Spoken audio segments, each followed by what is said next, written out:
على النبي الأمين وعلى آله الطيبين الطاهرين المطهرين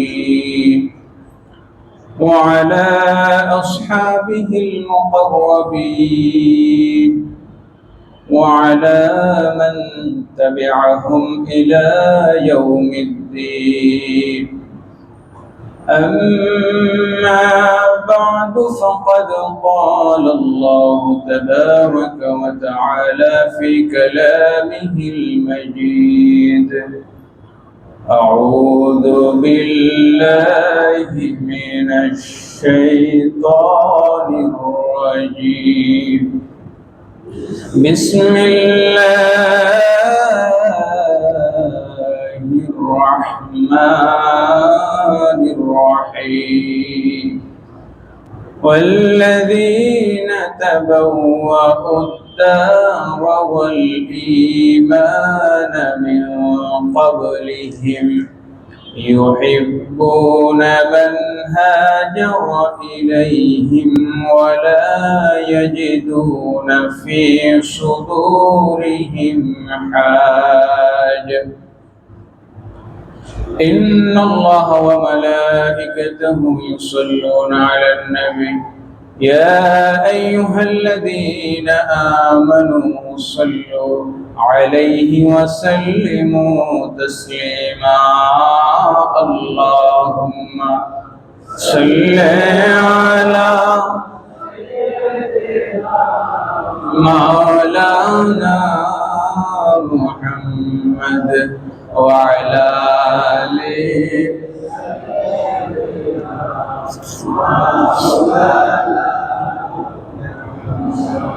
मदीने की हवा से जन्नत की बू आती है। खाके पाके मदीना में नूर जन्नत चमकती है। अल्लाहुम्मा सल्ली अला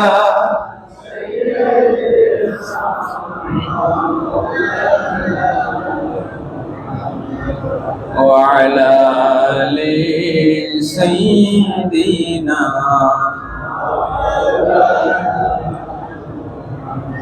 मदीना मदीना आशिकों का तराना।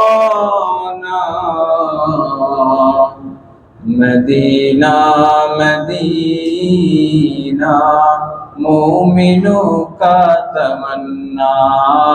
अल्लाहुम्मा सल्ली अला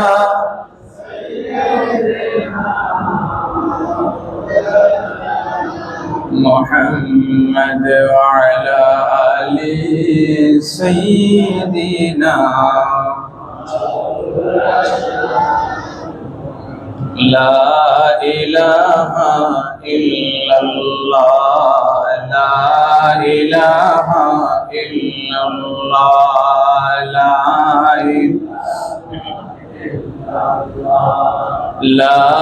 इलाहा इल्लल्लाह ला इलाहा इल्लल्लाह ला इलाहा ला इलाहा इल्लल्लाह ला इलाहा ला इलाहा इल्लल्लाह मुहम्मदुर रसूलुल्लाह सल्लल्लाहु अलैहि वसल्लम। সকলেই জবান খুলে পড়ি আলহামদুলিল্লাহ। আল্লাহ তাবারক ওয়া তাআলার আলিশান বারগাহে লাখো কোটি শুকর এবং সুজুদ আদায় করছি যে রব্বে করিম আমাদেরকে দয়া করে মায়া করে মেহেরবানি করে সুস্থ রেখে জান্নাতের বাগানে জান্নাতীদের সাথে জান্নাতের মজলিসে মাহে জিলকাদ মাসের আজকের দ্বিতীয় জুমা হজের মাস, উমরার মাস, হারাম তথা সম্মানিত মাস, এতগুলো বরকত এবং নিয়ামতের সন্নিবেশন ঘটেছে যে মাসে, এমন একটি মাসে আমাদেরকে আল্লাহর ঘরে কবুল করেছেন। শুকরিয়া আদায় করে জবান খুলে বলি আলহামদুলিল্লাহ। লাখো কোটি দরুদ ও সালাম পেশ করছি আমার আপনার প্যারে নবী সরওয়ারে কায়নাত, উম্মতের কান্ডারি, দুনিয়া এবং আখিরাত উভয় জগতের নাজাতের ওসিলা নূর নবী মুহাম্মদুর রাসূলুল্লাহ সাল্লাল্লাহু আলাইহি ওয়াসাল্লামের উপরে, যিনি মদিনাতুল মুনাওয়ারায়, রওজাতুল মুনাওয়ারায়, রওজায়ে আতহারে শুয়ে আছেন বলে সুবহানাল্লাহ। আজকে আমরা আলোচনা করব সেই মদিনার ইতিহাস এবং মদিনাতুল মুনাওয়ারার ফজিলত নিয়ে। গত 2 জুমা আমরা কাবা ঘরের ইতিহাস এবং ফজিলত নিয়ে আলোচনা করেছি। তো মক্কাতুল মুকাররমার সাথে মদিনাতুল মুনাওয়ারার একটা নিবিড় সম্পর্ক আছে। মক্কাতুল মুকাররমা এই শহরটা, এই নগরটা যেমনি ভাবে আমার আল্লাহর কাছে প্রিয়, ইমানদারের কাছে কাঙ্ক্ষিত, ঠিক মদিনাতুল মুনাওয়ারা ইমানদারের, মুমিনের ঠিকানা, ইমানের ঠিকানা বলে সুবহানাল্লাহ। মদিনা যে ইমানের ঘর, ইমানের শহর, এই কথা আল্লাহ পাক কোরআনে কারীমের সূরা হাশরের 9 নম্বর আয়াতে উল্লেখ করেছেন। আল্লাহ রাব্বুল আলামিন বলেন, والذين تبوأوا الدار والإيمان من قبلهم يحبون من هاجر إليهم ولا يجدون في صدورهم حاجة الله رب العالمين বলেন والذين تبوأوا الدار والإيمان, যারা ইমানের ঘর, ইমানের শহর মদিনাকে প্রাধান্য দিয়েছে, দুনিয়ার সব কিছু ছেড়ে, পরিবার পরিজন সব ছেড়ে মদিনার দিকে এসেছে বলে সুবহানাল্লাহ।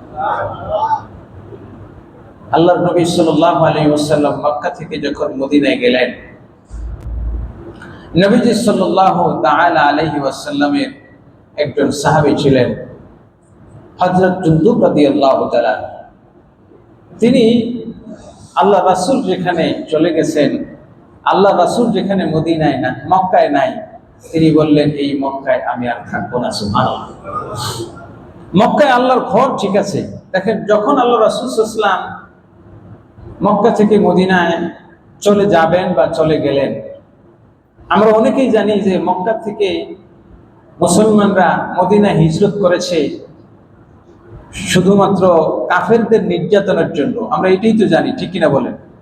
কাফেরদের নির্যাতনের হাত থেকে বাঁচার জন্য তারা হিজরত করেছেন, আমরা এটাই জানি। কিন্তু প্রকৃতপক্ষে শুধু এটাই নয়, কারণ মক্কায় এমন কিছু সাহাবীও ছিলেন যাদেরকে মক্কার কাফেররা নির্যাতন করা তো দূরের কথা, চোখ তুলে তাকানোরও সাহস ছিল না। অনেক বড় বড় সাহাবী ছিলেন, সম্ভ্রান্ত। ধরেন এলাকায় 2টা ফ্যামিলি বা 2জন ব্যক্তি খুব গণ্যমান্য, একজন ইমানদার আর একজন কাফের, একজন মুসলিম আর একজন অমুসলিম, 2জনেরই ক্ষমতা যখন থাকে, 2জন ভিন্ন ধর্মের হলেও, কারণ যেহেতু তার কাছেও ক্ষমতা আছে, অস্ত্র আছে, সুতরাং তার দিকে বেশি একটা জুলুম, নির্যাতন বা ভ্রুক্ষেপ করে না। দেখবেন ক্ষমতা যার থাকে সমাজে, এলাকায়, 2 সন্ত্রাসী, 2 চাঁদাবাজ, 2 রংবাজ যদি থাকে, তো একটা আরেকটাকে আক্রমণ করে না, কারণ জানে যত আক্রমণ আর নির্যাতন দুর্বলদের প্রতি। তো আল্লাহর হাবিব সাল্লাল্লাহু আলাইহি ওয়াসাল্লাম মক্কাতুল মুকাররমা থেকে মদিনায় হিজরত করছেন বা করবেন। এর পরিপ্রেক্ষিতে সাহাবায়ে কেরাম অনেকেই ইসলাম গ্রহণের কারণে নির্যাতিত হয়েছেন, ঠিক, কিন্তু এমনও সাহাবী যারা ছিলেন যাদেরকে কেউ নির্যাতনের সাহস করেনি। এই সাহাবীরা কেন মক্কা থেকে মদিনা গেলেন? কারণ মক্কায় তো আল্লাহর ঘর আছে। তারা কেন গিয়েছেন? কারণ আল্লাহ রাসূল মক্কায় নাই। আল্লাহ রাসূল মক্কায় যেহেতু নাই, সুতরাং আমিও মক্কায় থাকবো না, মদিনায় চলে যাবো। সুবহানাল্লাহ। এমন একজন সাহাবী রওনা করলেন, পরিবার পরিজন, ধন সম্পদ সব বিভিন্ন জনের কাছে দিয়ে রওনা করলেন। করার পর প্রতিমধ্যে একদল কাফের আক্রমণ করলো। তিনি বললেন, তোমরা যদি চাও আমাকে আক্রমণ করতে পারো, তবে আমাকে আক্রমণ করলে তোমাদের কোনো লাভ হবে না, আমাকে মেরে ফেললে তোমাদের লাভ হবে না। আমি একটা বিষয় বলি, আমার সমস্ত সম্পদগুলো মক্কায় রেখে এসেছি, অমুক অমুক জায়গায়, যেই যে জায়গায় রেখেছি গোপন জায়গায়, যদি তোমরা আমার রাস্তাকে উন্মুক্ত করে দাও, নিরাপদে মদিনায় যেতে দাও, নবীর কাছে যেতে যাও, তাহলে আমার সমস্ত সম্পদের তথ্যগুলো তোমাদেরকে দিয়ে দিব। তোমরা আমাকে ছেড়ে দিলে আমার সম্পদগুলো পেয়ে যাবে। বলি সুবহানাল্লাহ। আল্লাহর নবীর সাহাবী সমস্ত ধন সম্পদের তথ্যগুলো তাদেরকে দিয়ে দিলেন, তারপরেও নবীজির কাছে চলে গেলেন। এই সাহাবী কিন্তু জীবনের হয়ে যান নাই, সম্পদের মায়ায় যান নাই, ব্যবসার জন্য যান নাই, ধন সম্পদ উপার্জনের জন্য যান নাই, বরং যেই জন্য গিয়েছেন সেটা হলো আমার নবীর ভালোবাসা। বলি সুবহানাল্লাহ।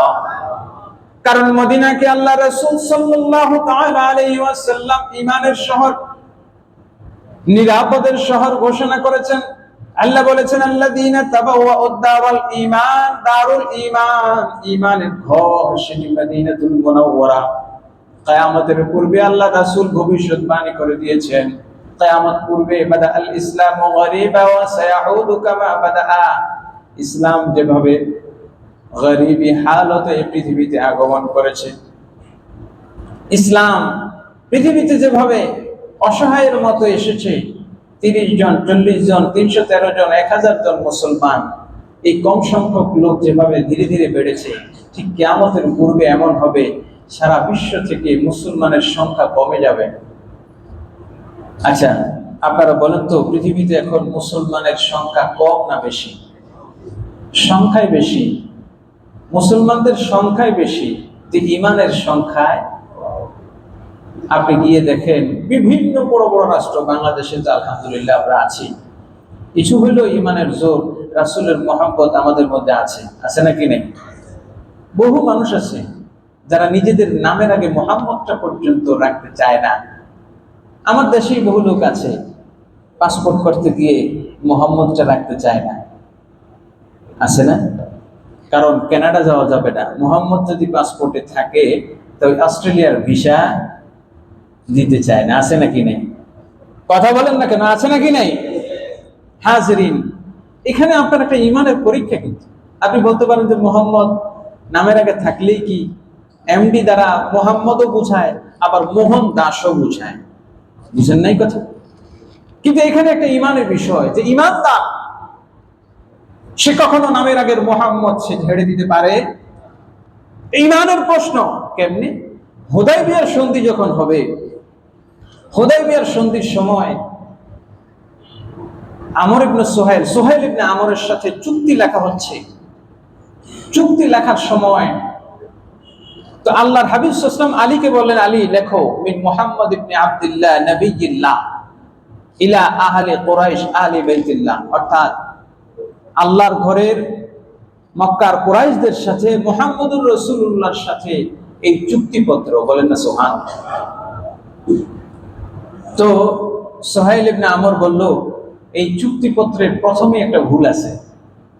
কি ভুল? সেই ভুলটা হলো মুহাম্মদ লিখতে পারবে আর কিছু লিখতে পারবে না, রাসূলুল্লাহ লিখতে পারবে না। এটা যদি চুক্তির মধ্যেই লেখা থাকে, যদি সংবিধানের শুরুতে বিসমিল্লাহ থাকে, তাহলে এই দেশের সবাই সংবিধানের বিসমিল্লাহ মানতে বাধ্য কিনা বলে? প্রত্যেকটা অনুচ্ছেদ, অনুপরমাণু যেভাবে মানে বিসমিল্লাহ যদি আজকে থাকে, এই জন্য সংসদ ভবন বা যেখানে জাতীয় গুরুত্বপূর্ণ জায়গায় বিসমিল্লাহ লা ইলাহা ইল্লাল্লাহ আছে নাকি নাই? কেন? আপনি বলতে পারেন এটা রাখলে কি না রাখলে কি না, এটা ঈমানের বিষয়। তো আলী রাদিয়াল্লাহু তাআলা আনহুর সাথে তর্ক হচ্ছে, কুরাইশ বাহিনী বলতেছে শুধু মুহাম্মদের সাথেই চুক্তি হবে, আর তার নামের আগে পরে যেগুলো ডেজিগনেশন আছে রাসূলুল্লাহ, এটা রাখা যাবে না। কারণ যদি রাসূলুল্লাহ আমরা মানি, যদি মানি, আমরা তো তাকে রাসূল মানছি না, যদি এখানে লিখি তাহলে কিন্তু মানা হয়ে যায়। তারা আপত্তি করলে এই শব্দ নিয়ে হযরত আলী রাদিয়াল্লাহু তাআলা আনহুকে বললেন এটা মুছতে হবে। আলী বললেন এটা আমার ঈমানের বিষয়, আমি আমার গর্দান কেটে মাথা থেকে, শরীর থেকে গর্দান আলাদা করতে পারি, কিন্তু যেই কলম দিয়ে আমি মুহাম্মদুর রাসূলুল্লাহর নাম লিখেছি, আমি আলী আমার গর্দান দিলেও আমার এই হাত দিয়ে এই কালিটুকু, আমি নামটুকু মুছতে পারি না বলি সুবহানাল্লাহ। এটা হলো ঈমান। হাজরিন, আলী রাদিয়াল্লাহু তাআলা আনহু মুছলেন না, আল্লাহ রাসূল নিজেই কলম দিয়ে টান দিয়ে মুছে দিলেন। নবীজি নিজের জন্য নিজে করতে পারেন, কিন্তু আলীর তো ঈমান, সাহাবীর তো ঈমান এই মুহাম্মদ। হাজরিন, তো ঈমানের ঘর হলো মদিনা। আল্লাহ রাসূল সাল্লাল্লাহু আলাইহি ওয়াসাল্লাম মদিনায় গেলেন। মদিনাটাকে এত বেশি আল্লাহ রাসূল ভালোবাসতেন। দেখেন, পবিত্র কোরআনে কারীমে আল্লাহ রাসূলের মুহাম্মদ নামটা এসেছে কয়বার? কতবার? এদিকে তাকান সবাই, কতবার বলেন? কতবার? 4 বার। অনেকে একটু মাথা নিচু দিয়ে ঝিমাইতেছে, তো এই জন্য বললাম। মুহাম্মদ নামটা যেভাবে কোরআনে 4 বার আসছে, আমার আল্লাহ ভালোবাসা নবীজির প্রাণের প্রিয় শহর মদিনা শহরের নামটাও কোরআনে 4 বার এনেছেন। আল্লাহ রাব্বুল আলামিন কোরআনে কারীমের 4টি জায়গায় মদিনা শহরের নাম এনেছেন। আল্লাহ বলেন, মা কানা লি আহলিল মদিনাতি ওয়া মান হাওলাহুম মিনাল আ'রাব আন ইয়াতাখাল্লাফু আন রাসূলিল্লাহ। সূরা তাওবা 120 নম্বর আয়াত। এখানে আল্লাহ পাক মদিনা শব্দ এনেছেন। এভাবে সূরা হাশর, সূরা তাওবার 2টি জায়গায় 101 এবং 120 নম্বর, আর সূরা আহজাবের 60 নম্বর আয়াত। তো আল্লাহ রাব্বুল আলামিন এই যে মদিনা শরীফটাকে এত বেশি ভালোবাসেন, এটা বাস্তব উদাহরণ 1980 দশকের ঘটনা। আপনারা অনেকেই জানেন, মক্কা শরীফের কাবাঘরের চতুর্দিকে যে মাতাফের যে পাথরগুলো, এই পাথর কিন্তু সাধারণ মার্বেল পাথর নয়। পৃথিবীর একটা জায়গায় এই পাথরগুলো আছে, সেটা হলো গ্রিসের আপনার থাসোস মার্বেল বলা হয়। এই মার্বেলটা এমন মার্বেল যে যত উত্তাপ দেওয়া হবে তত এটা শীতল হবে, বলেন সুবহানাল্লাহ। আপনারা যারা মক্কাতুল মুকাররমে গিয়েছেন, মাতাফের বাহিরে যখন যান, পিচ ঢালা পথে যখন যান, আমারই প্লাস্টিকের জুতা আপনার ওই রাস্তার সাথে লেগে গেছে, উঠানো যায় না।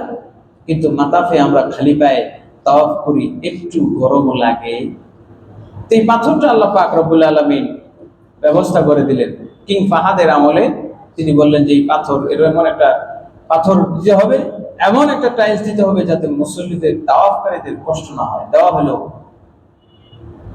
এবং এই দায়িত্বটা দেওয়া হলো মিশরের বিখ্যাত একজন আর্কিটেক্ট ডক্টর কামাল ইসমাইল। তিনি এই মক্কা শরীফের মাতাফের পাথরগুলো লাগানোর পর মুসলমান হাজী সাহেবান তাওয়াফকারী গণের খুব সহজ হলো, এহসান হলো।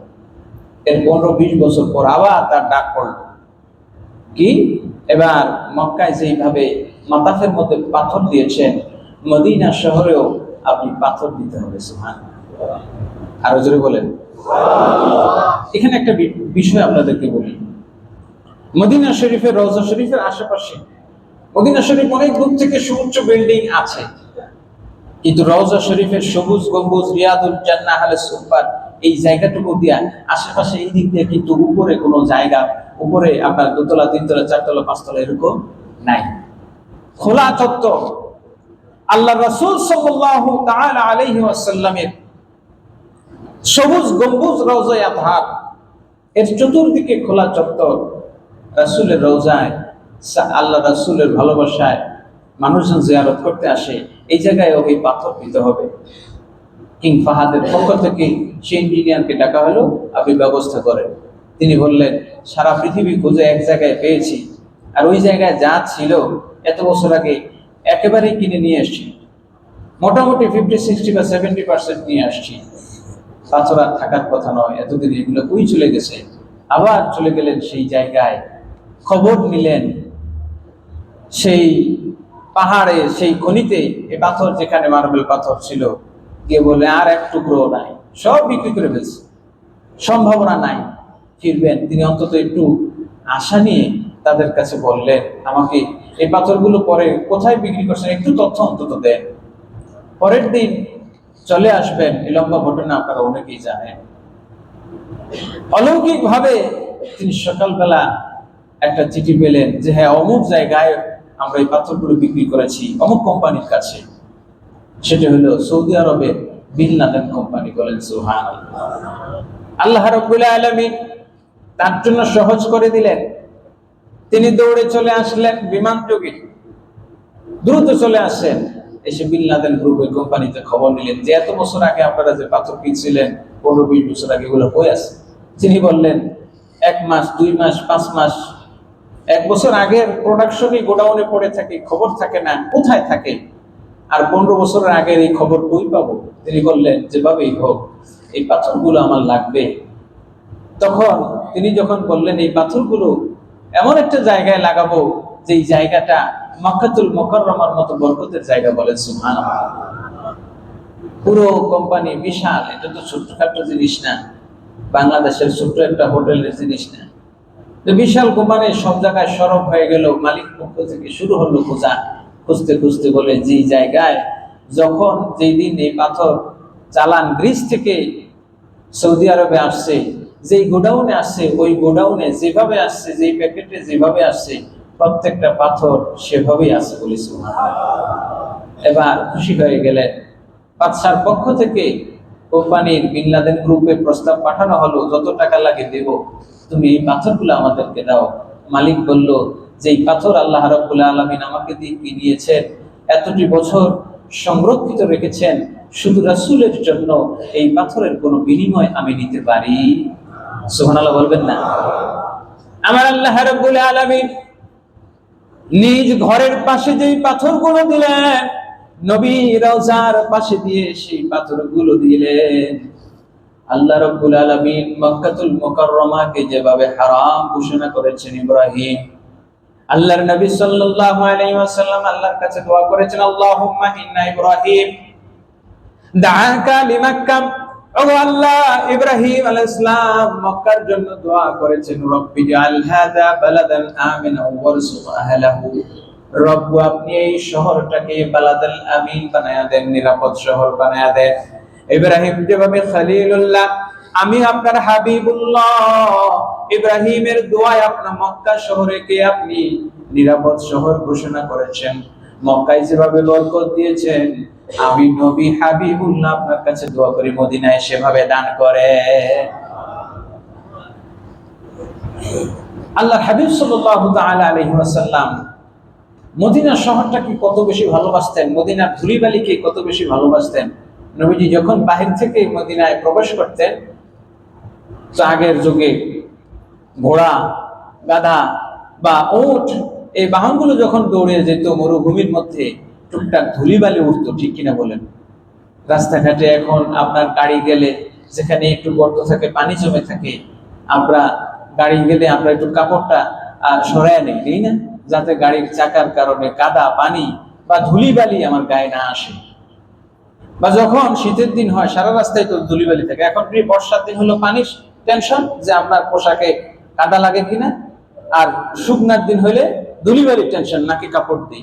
তো সাহাবায়ে কেরাম যখন এইভাবে ধুলিবালি উঠতো, নাকি কাপড় দিতেন। আল্লাহ রাসূল বললেন, নাকের কাপড় সরাও, পর্দা সরাও, আর মদিনার ধুলিবালি নাকে লাগাও, কারণ মদিনার ধুলিবালির মধ্যে খাকে শেফা রয়েছে। বলেন না সুবহানাল্লাহ। তো মদিনা, শুধু কি নবীজি মদিনাকে ভালোবাসতেন এমনি না, ভালোবাসা দিলে ভালোবাসা পাওয়া যায়। কথা বুঝেন নাই? ভালোবাসা দিলে ভালোবাসা পাওয়া যায়, এটা আপনারা ভালো বুঝেন, কারণ এই জিনিসগুলো সিনেমা, নাটকে, বই, পুস্তকে এমন ভাবে শেখানো হয়েছে। তো এইটা রাসূল যে শুধু মদিনাকে ভালোবাসতেন, মদিনার ধুলিবালিকে ভালোবাসতেন কেন? কারণ মদিনার ধুলিবালিও রাসূলকে ভালোবাসতেন। আল্লাহর হাবিব সাল্লাল্লাহু আলাইহি ওয়াসাল্লাম উহুদ পাহাড়ে আরোহণ করে বললেন, জাবালু উহুদিন ইউহিব্বুনা ওয়া নুহিব্বুহু। উহুদ পাহাড় আমি নবীকে ভালোবাসি, আর সেজন্য আমি নবীও উহুদ পাহাড়কে ভালোবাসি। মক্কায় গেলে উমরা করা যায়, মক্কাতুল মুকাররমায় তাওয়াফ আছে, সাই আছে। মদিনায় তো এগুলো নাই, কিন্তু আমার নবী মদিনার আশিকদের জন্য, মদিনার সাহাবীদের জন্য বলে দিলেন, মান সাল্লা রাকাতাইন ফি মসজিদে কুবা, যে ব্যক্তি কুবার মসজিদে 2টা রাকাত নামাজ আদায় করবে, আল্লাহ রাব্বুল আলামিন তার আমলনামায় একটা কবুল উমরার সওয়াব লিখে দিবে। কারণ মদিনাতুল মুনাওয়ারায় আল্লাহ রাব্বুল আলামিন মক্কার যত নিয়ামত আছে সমানে সমান রেখেছেন। সুবহানাল্লাহ। এখন অনেকের কাছে মনে হইতে পারে, প্রশ্ন হইতে পারে যে এটা কিভাবে সম্ভব।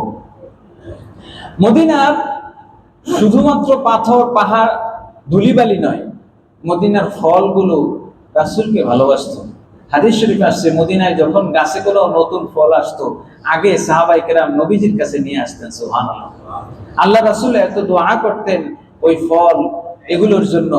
সাহাবায়ে কেরাম বলতেন আগে এই ফলগুলোর স্বাদ এত বেশি লাগতো না, নবীজির দোয়ার বরকতে এখন এই ফলের স্বাদও বেড়ে গেছে। আল্লাহ হাবিব সাল্লাল্লাহু তাআলা আলাইহি ওয়াসাল্লাম মদিনাকে ভালোবাসতেন। মদিনার ফল মূল সবকিছুর জন্য আল্লাহ রাসূল দোয়া করেছেন।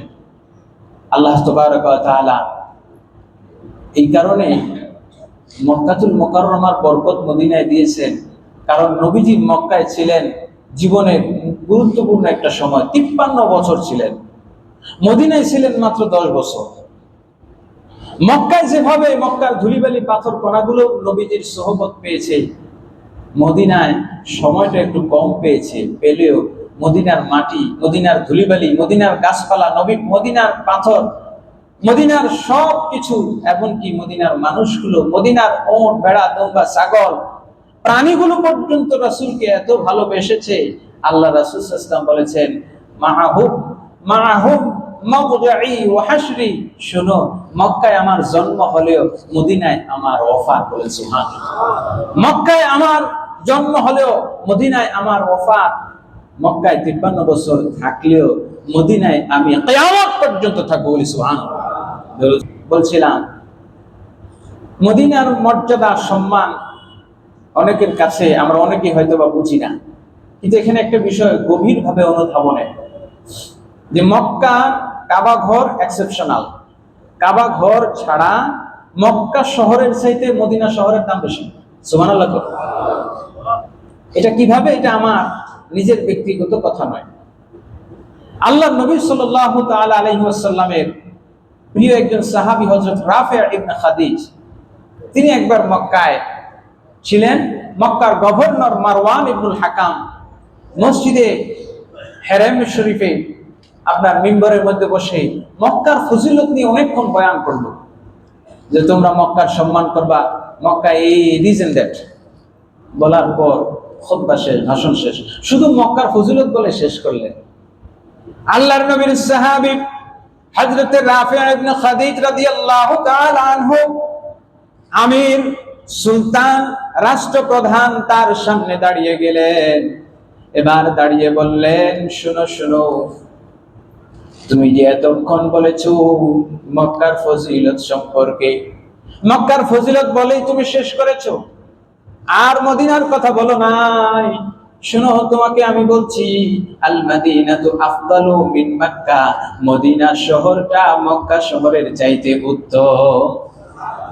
মারওয়ান ইবনুল হাকাম সিধা গেল যে আমি সুলতান রাষ্ট্রপ্রধান, আমি এক কথা বলতেছি, তুমি আমার সাথে বেশি জানো। এবার সাহাবী বলতেছেন, তুমি মক্কা সম্পর্কে যেই দলিল দিয়েছো সেগুলো সঠিক, মক্কা সম্পর্কে যা যা বলেছো সেটা সঠিক, কিন্তু তুমি আল্লাহ রাসূলকে দেখো নাই, আল্লাহ রাসূলকে বলতে শুনো নাই। আমি আমার এই নিজ কানে রাসূলকে বলতে শুনেছি যে এই কথা, সেটা তুমি শুনো নাই। সুবহানাল্লাহ। কোরআন পড়েছো, হাদিস পড়েছো, ঠিক আছে, সাহাবায়ে কেরাম থেকে শুনেছো, জেনেছো, কিন্তু আমি রাসূল থেকে যা শুনেছি তুমি শুনো নাই। শুনো, আমি রাসূলের জবান থেকে নিজ কানে শুনেছি বলতে, আল মাদিনাতু আফদালু মিন মক্কা, মদিনা শহর মক্কা শহরের চাইতে উত্তম।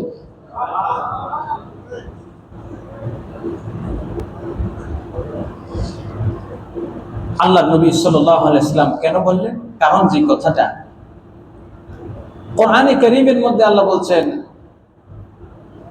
লা উকসিমু বিহাদাল বালাদি ওয়া আনতা হিল্লুম বিহাদাল বালাদ। নবী আপনার জন্মস্থান যে শহরে, এই শহরের কসম আমি কোরআনে করেছি। আমরা জন্মস্থান, আমাদের মাতৃভূমি ভালোবাসি কি বাসি না? এটা ভালোবাসাটাই স্বাভাবিক। সেখানে জন্মগ্রহণ করেছেন আল্লাহ হাবিব সাল্লাল্লাহু আলাইহি ওয়াসাল্লাম।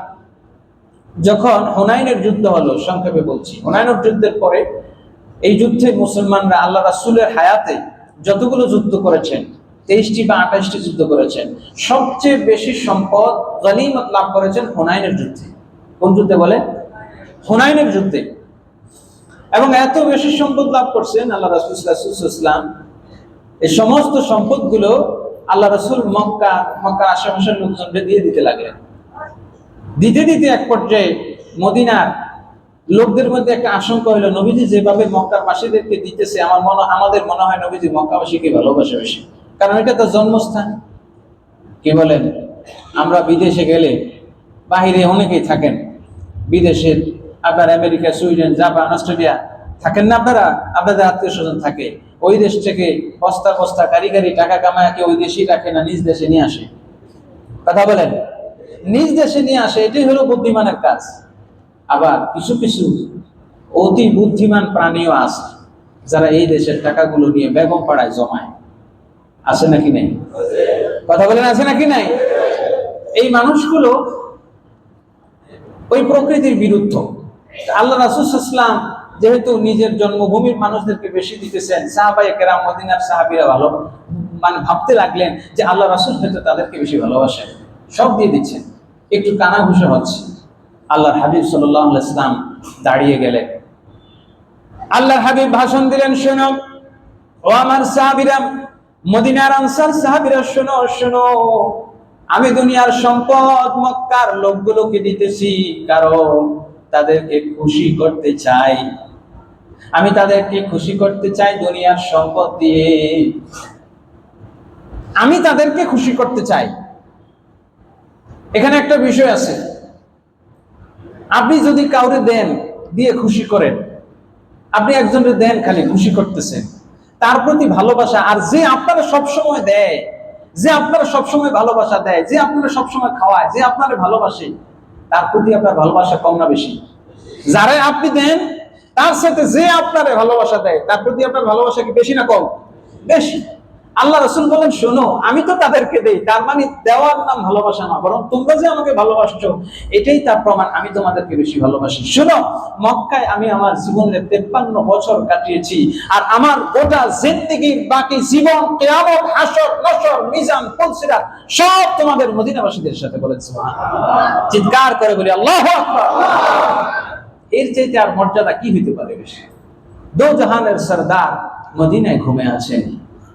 এজন্য কবি বলেন, ও শহরে মুহাব্বত জহা মুস্তফা নে, ও শহরে মুহাব্বত জহা মুস্তফা নে, वही घर बनाने को दिल चाहता है। बोले, ओ शहरे मुहब्बत जहाँ मुस्तफा ने, ओ शहरे मुहब्बत जहाँ मुस्तफा ने, वही घर बनाने को दिल चाहता है। बोली आमीन। হাজরে, মদিনা হলো ঈমানের শহর। নবীজি বলেছেন, বাদা আল ইসলাম গরীবা ওয়া সায়াউদু কামা বাদা। ইসলাম যেভাবে শুরু হয়েছিল গরীবী হালে, কিয়ামতের পূর্বে সমস্ত জায়গা থেকে ঈমান ফিরে ফিরে মদিনায় যাবে। কিভাবে ফিরে মদিনায় যাবে সেটা নবীজি বলেছেন, যে সারাদিন একটা সাপ ঘুরে ঘুরে এদিক সেদিক ঘুরে, সন্ধ্যা বেলায় যেভাবে সাপটা ধীরে ধীরে তার গর্তের মধ্যে ঢুকে যায়, সারা দুনিয়ার ইসলাম তখন মদিনায় চলে যাবে বলে সুবহানাল্লাহ। মদিনার 61, 62, 63 হিজরির দিকে একটা ঘটনা ঘটলো, হাররার ঘটনা। 3000-এর উপরে সাহাবী হত্যা করা হলো ইয়াজিদের পরে এই ঘটনাগুলো ঘটলো। তো নবীজি সাল্লাল্লাহু তাআলা আলাইহি ওয়াসাল্লামের একজন প্রিয় সাহাবী, আল্লাহর হাবিব সাল্লাল্লাহু তাআলা আলাইহি ওয়াসাল্লামের সাহাবী হযরত আব্দুল্লাহ ইবনে ওমর রাদিয়াল্লাহু তাআলা আনহুর নিকটে তার দাসী আসলো, এসে বলল, হুজুর, মদিনায় যেভাবে সবাইকে নির্বিচারে হত্যা করা হচ্ছে, আমি আপনার কাছে এই মদিনায় যেহেতু এখন থাকা নিরাপদ নয়, যুদ্ধ বিগ্রহ লেগে গেছে, যাকে পায় তাকেই ধরে, যাকে পায় তাকেই মারে। সুতরাং আমি আপনার কাছে অনুমতি চাই মদিনার বাইরে যাওয়া। আব্দুল্লাহ ইবনে ওমর বললেন, না না, আল মাদিনাতু মাশাক্কাতুন বিল মালাইকা, ইন্নাল মাদিনাতা লা ইয়ারুসু ইলাল মাদিনাতি কাল হাইয়াতি ইলা হুজরিহা, আল মাদিনাতু তাইয়্যিবা মাররাতাইন। রাসূল সাল্লাল্লাহু তাআলা আলাইহি ওয়াসাল্লাম এই মদিনার ব্যাপারে বলেছেন, যে ব্যক্তি মদিনার কষ্টকে সহ্য করে নিবে, ফাকুনতু লাহু শাফিআন ইয়াউমাল কিয়ামা, আমি নবী কিয়ামতের ময়দানে তার জন্য শাফাআতকারী হব। বলেন সুবহানাল্লাহ। কারণ নবী সাল্লাল্লাহু আলাইহি ওয়াসাল্লাম বলেছেন, সাহাবী নিজে ঘোষণা করছেন, আমি রাসূলের জবানে শুনেছি, লা ইউসবিরু আলা লাওয়াইহা ওয়া শিদ্দাতিহা আহাদুন ইল্লা কুনতু লাহু শাফিআন আও শাহীদান ইয়াউমাল কিয়ামা।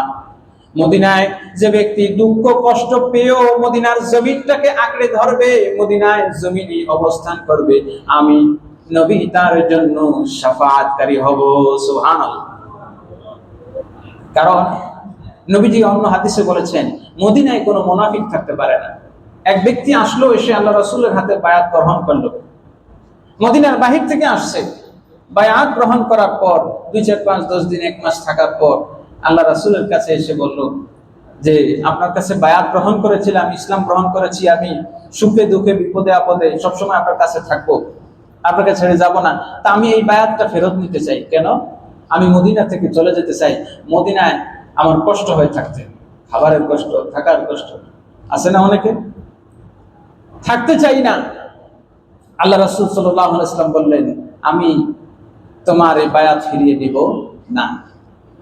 3 বার আসলো, নবী সাল্লাল্লাহু আলাইহি ওয়াসাল্লাম তাকে যেতে বারণ করলেন, অর্থাৎ বায়াত ছিন্ন করতে নিষেধ করলেন। তারপরে লোকটা চলে গেল। এবার আল্লাহ হাবিব সাল্লাল্লাহু আলাইহি ওয়াসাল্লাম সাহাবায়ে কিরামদের সামনে ঘোষণা করেছে, শোনো, লা ইউসবিরু আলা লাওয়াইহা ইল্লা মুমিন, মদিনার কষ্টে ঈমানদার ছাড়া কেউ মদিনায় কষ্টটাকে মেনে নিতে চাবে না, আর মুনাফিকরা মদিনা থেকে চলে যাবে। বলেন সুবহানাল্লাহ। মদিনা পৃথিবীর সবচেয়ে নিরাপদ শহর। কারণ হলো রাসূল সাল্লাল্লাহু আলাইহি ওয়াসাল্লাম একটা হাদিসে বলেছেন যে, পৃথিবীর সমস্ত শহরগুলোতে 2টা জিনিস প্রবেশ করবে, কিন্তু মদিনায় প্রবেশ করবে না। বলেন না সুবহানাল্লাহ। আল্লাহ রাসূল সাল্লাল্লাহু আলাইহি ওয়াসাল্লাম বলেছেন, আল মাদিনাতু মাশাক্কাতুন বিল মালাইকা, মদিনার চতুর্দিকে ফেরেশতারা মদিনাকে পরিবেষ্টন করে রেখেছে। 2টা জিনিস মদিনায় কখনো প্রবেশ করতে পারবে না। পৃথিবীর প্রত্যেকটা জায়গায় দাজ্জাল যেতে পারবে, কিন্তু মদিনায় প্রবেশ করতে পারবে না। বলি সুবহানাল্লাহ। আরেকটা হলো প্লেগ মহামারী। এটাও একটা বিষয় আপনাদেরকে বলি। রাসূল সাল্লাল্লাহু আলাইহি ওয়াসাল্লাম এই যে করোনার সময় বা প্লেগ বা যত মহামারী আছে, হ্যাঁ, প্রত্যেকটা জায়গায় আছে। আমাদের দেশে করোনা আসছে না, আবার এই যে এখন আরেকটা আসলো কি, হাম। আল্লাহর হাবিব সাল্লাল্লাহু আলাইহি ওয়াসাল্লাম এই ব্যাপারে বলেছেন, পৃথিবীর সব জায়গায় এই রোগ গেলেও মদিনায় প্লেগ রোগ আসবে। কারণ এই দোয়াটা নবীজি যখন মক্কা থেকে মদিনায় গেলেন, যাওয়ার পরে আবহাওয়াগত কারণে, কারণ মক্কার পরিবেশ আর মদিনার পরিবেশ কিন্তু এক না। মক্কা হলো উর্বর মরুভূমি, মদিনা একটু শীতল ঠান্ডা। আল্লাহ হাবিব সাল্লাল্লাহু আলাইহি ওয়াসাল্লাম সাহাবায়ে কিরামদেরকে নিয়ে যখন মদিনায় হিজরত করলেন, যাওয়ার পরে মক্কাবাসীরা অনেকেই সর্দি ঠান্ডা কাশি, যেমন যেই মানুষগুলো যারা এসিতে সব সময় থাকে, তারা যখন গ্রামে যান রোদের মধ্যে বা ক্ষেত খামারে একটু রোদে বাইরে থাকে, তাদের দেখবেন ঠান্ডা লেগে যায়। ঠান্ডার মানুষ গরমে লেগে গেলে ঠান্ডা লাগে, আবার গরমের মানুষ ঠান্ডা গেলে ঠান্ডা লাগে। তো মক্কার মানুষগুলো যখন গেলেন, যাওয়ার পরে তাদের এই কষ্ট হলো। আল্লাহ হাবিব সাল্লাল্লাহু 1 সপ্তাহ 15 দিন যাওয়ার পরে দেখলেন নিজের ঘরেই এই অবস্থা। আবু বকর অসুস্থ হয়ে গেছেন। হযরত বেলাল রাদিয়াল্লাহু তাআলা আনহু অসুস্থতার চোটে, মানে প্রখরতায় তিনি আবল তাবল বলতেছেন। আল্লাহ রাসূল সাল্লাল্লাহু আলাইহি ওয়াসাল্লাম সাহাবায়ে কিরামের এই করুণ দৃশ্য দেখে দুহাত তুলে আল্লাহর কাছে ফরিয়াদ করলেন, রব্বুল আলামিন, মদিনায় যে বালা মুসিবত আছে, মদিনায় যে রোগ ব্যাধি আছে, এখানে একটা বিষয় দেখবেন, ওই হাজারীবাগের যে ট্যানারি আছে, হাজারীবাগের ট্যানারিতে কথা বলেন যে এখানে জীবাণু ভাইরাস আপনার এই আছে কিনা, যত ট্যানারি এগুলো পরিবেশ গন্ধে যাওয়াই যায়। এক একটা এলাকায় কিন্তু এক একটা জিনিস থাকে। তো মদিনা এই ধরনের একটা রোগ ছিল, ঠান্ডা, সর্দি কাশি যেই আসতো বাইরে থেকে তাদের উপরে এই আক্রমণ করত। আল্লাহ হাবিব সাল্লাল্লাহু আলাইহি ওয়াসাল্লাম দোয়া করলেন, আল্লাহুম্মা ইবাদ আন্না, হে আল্লাহ, মদিনায় যে বালা মুসিবত, যে রোগ ব্যাধিগুলো আছে, এই রোগ ব্যাধিগুলো আমাদের এখান থেকে সরিয়ে নিয়ে জোহফায় নিয়ে ফেলান। বলেন সুবহানাল্লাহ। সাহাবী হযরত আনাস রাদিয়াল্লাহু তাআলা আনহু অপর সাহাবী বর্ণনা করছেন, আমরা দেখলাম আল্লাহ রাসূল যখন দোয়া করলেন, তা আমরা দেখলাম পুরো মদিনার উপর দিয়ে একটা কালো ধোঁয়ার মতো একটা আকৃতি হলো। দেখলাম এই কালো ধোঁয়াটা মদিনা থেকে বের হয়ে জুহফার দিকে চলে গেল। বলি সুবহানাল্লাহ। রাসূল সাল্লাল্লাহু আলাইহি ওয়াসাল্লাম মদিনা শহরকে এত বেশি ভালোবাসতেন। আমরা মদিনাকে মদিনা শরীফ বলি না? কি বলেন, বলি কিনা? মদিনা শব্দের অর্থ কিন্তু শহর। শহর, পৃথিবীর যে কোনো শহরকে মদিনা বলা যায়, শহর না, কি বলেন? কিন্তু মদিনা যখন বলা হবে তখন আমাদের মনের মধ্যে একটা শহর, একটা দৃশ্য ভেসে উঠবে, সবুজ গম্বুজের দৃশ্য, ঠিক কিনা বলেন? না 200 তলা বিল্ডিং এর ছবি আপনার চোখে ভাসবে? যখনই মদিনা বলা হবে আপনার কলবের মধ্যে, আপনার হৃদয়ের মধ্যে, ইমানদারের চোখের মধ্যে, কি দিবা, কি ঘুমে, কি প্রকাশ্যে, কি দিবালোকে, রাতে কিংবা দিনে, জাগ্রত অবস্থায় কিংবা ঘুমন্ত অবস্থায়, যখনই ইমানদারকে মদিনা শব্দ বলা হবে সঙ্গে সঙ্গে চোখটা বন্ধ করলে সবুজ গম্বুজ তার চোখে ভাসবে। সুবহানাল্লাহ বলবেন না? এটাই মদিনার ইমানের, মদিনার প্রতি মহব্বতের লক্ষণ। মদিনার প্রাচীন নাম ছিল ইয়াসরিব। আল্লাহ রাসূল সাল্লাল্লাহু আলাইহি ওয়াসাল্লাম বলেন, কেউ যদি মদিনাকে ইয়াসরিব বলে, শুধু নাম বলার ব্যাপার, ওই যে বললাম না যে নাম বলার ব্যাপারে সম্মান দিতে হবে। মদিনাকে মদিনা না বলে যদি ইয়াসরিব বলে, তো তার জন্য ইস্তিগফার করতে হবে যে ভুলে কেন মদিনা বললো না।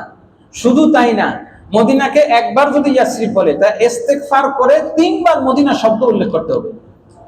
আর জোরে বলে সুবহানাল্লাহ। আল্লাহর হাবিব সাল্লাল্লাহু তাআলা আলাইহি ওয়াসাল্লাম মদিনাকে এত বেশি ভালোবাসতেন। সর্বশেষ আমরা উস্তুনায়ে হান্নানার একটা ঘটনা জানি। রিয়াদুল জান্নাহ, পৃথিবীতে একটা মাত্র জায়গা যেটাকে রিয়াদুল জান্নাহ বলা হয়। মা বাইনা মিনবারি ওয়া বাইতি রাউদাতুম মিন রিয়াদিল জান্নাহ। বলেন সুবহানাল্লাহ। পৃথিবীতে আল্লাহর ঘর আছে, মাকাম ইব্রাহিম, মক্কায় বহু কিছু আছে, হাজরা আসওয়াদ আছে, জান্নাতি পাথর আছে, কিন্তু জান্নাত নাই। সুবহানাল্লাহ। পৃথিবীতে একটা মাত্র জায়গা জান্নাত, পৃথিবীতে জান্নাত, সেটি হলো মদিনায়। সুবহানাল্লাহ। হাউজে কাউসার, যেটা হাসরের ময়দানে আল্লাহ দিবেন, সেই হাউজে কাউসারটা মদিনায় আছে। সুবহানাল্লাহ। মক্কায় যেমন জমজম আছে, মদিনায় হাউজে কাউসার আছে। সুবহানাল্লাহ। জমজম ইসমাইলের পায়ের আঘাতে আসা কূপ, আর কাউসার আমার আল্লাহর পক্ষ থেকে ইন্না আ'তাইনা কাল কাউসার। জমজমের দাম বেশি না কাউসারের দাম বেশি? হাজরিন, তো মদিনায় জান্নাত আছে, এই জন্য মদিনার ফজিলত। কবি বলেন, हमने माना कि जन्नत बहुत है हंसी, हमने माना कि जन्नत बहुत है हंसी, छोड़ कर हम मदीना न जाए कभी, क्योंकि जन्नत में सब है मदीना नहीं, क्योंकि जन्नत में सब है मदीना नहीं, और जन्नत मदीना में मौजूद है। बोली सुभान। कवि बोले, আমরা মানি, हमने माना कि जन्नत बहुत है हंसी, দুনিয়ার চাইতে জান্নাত, জান্নাতের সাথে দুনিয়ার কোনো তুলনা হয় নাই। জান্নাতে সব আছে, কিন্তু নবীজির রওজা মদিনা নাই।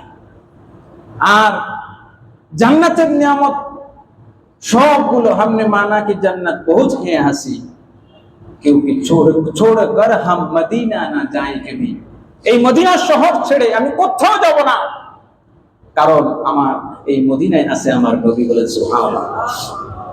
ছোট্ট ঘটনা বলে, যে সময় সংক্ষেপ, এক সাহাবী নবীজির কাছে এসে সাহাবীকে রাবিয়া কে বললেন, সাল তোতা, তুমি যা চাও তাই দেওয়া হবে। ওই সাহাবী দুনিয়ার কিচ্ছু চান নাই, জান্নাতও চান নাই। দেখেন, আমাদের জীবনের সবচেয়ে বড় কাঙ্ক্ষিত জিনিস কি বলে? জান্নাত। কিন্তু ওই সাহাবী জান্নাত চান নাই, জীবনের সর্বোচ্চ জিনিস, কাঙ্ক্ষিত জিনিস জান্নাতও চান নাই। কি চাইছেন? তিনি বলছেন, আসআলুকা মুরাফাকাতাকা। সুবহানাল্লাহ। ইয়া রাসূলুল্লাহ, আমি একটা জিনিস চাই, জান্নাত চাই না, জাহান্নামকে পরোয়া করি না, আমি চাই আপনার সান্নিধ্য। উস্তনায় হান্নানা, ছোট্ট কাঠের খেজুর গাছ। আল্লাহ রাসূল তাকে দুইটা অপশন দিলেন। ওয়ান অপশন, তুমি যদি চাও কিয়ামত পর্যন্ত তুমি মরা খেজুর গাছ, পৃথিবীতে কিয়ামত পর্যন্ত জিন্দা থাকবা, মরা খেজুর গাছ থেকে আমার উম্মত কিয়ামত পর্যন্ত খেজুর খাবে, বলেন সুবহানাল্লাহ। এই একটা অপশন। সেকেন্ড অপশন, আর যদি চাও তাহলে আমি কাজ করি, তোমাকে এখন মাটির নিচে ঢুকিয়ে দেই, মাটির নিচে দাফন করে দেই, তুমি জান্নাতে আমি নবীর সাথে থাকবা। তো মরা খেজুর গাছটা কি ডিসিশন নিল? জিন্দা হতে চাইলো না, কিয়ামত পর্যন্ত হায়াত চাইলো না, সে একটা জিনিস চাইলো, ইয়া রাসূলুল্লাহ, জান্নাতে আমি আপনার সাথে থাকতে চাই। এটাই রাসূলের প্রেম, এটাই মদিনার প্রেম, ভালোবাসা। এই জগতের মানুষগুলো মদিনার প্রতি একজন আশিক রাসূল, রাসূল প্রেমিকের টান, রাসূল প্রেমিকের আপনার মহব্বত, মনের টান, হৃদয়ের টান মদিনার প্রতি থাকবে। আল্লাহ পাক আমাদেরকে বারবার মদিনা দেখার, নবীজির দিদার নসিব করুন বলি আমিন। ওয়া আখির দাওয়ানা আলহামদুলিল্লাহি রাব্বিল আলামিন।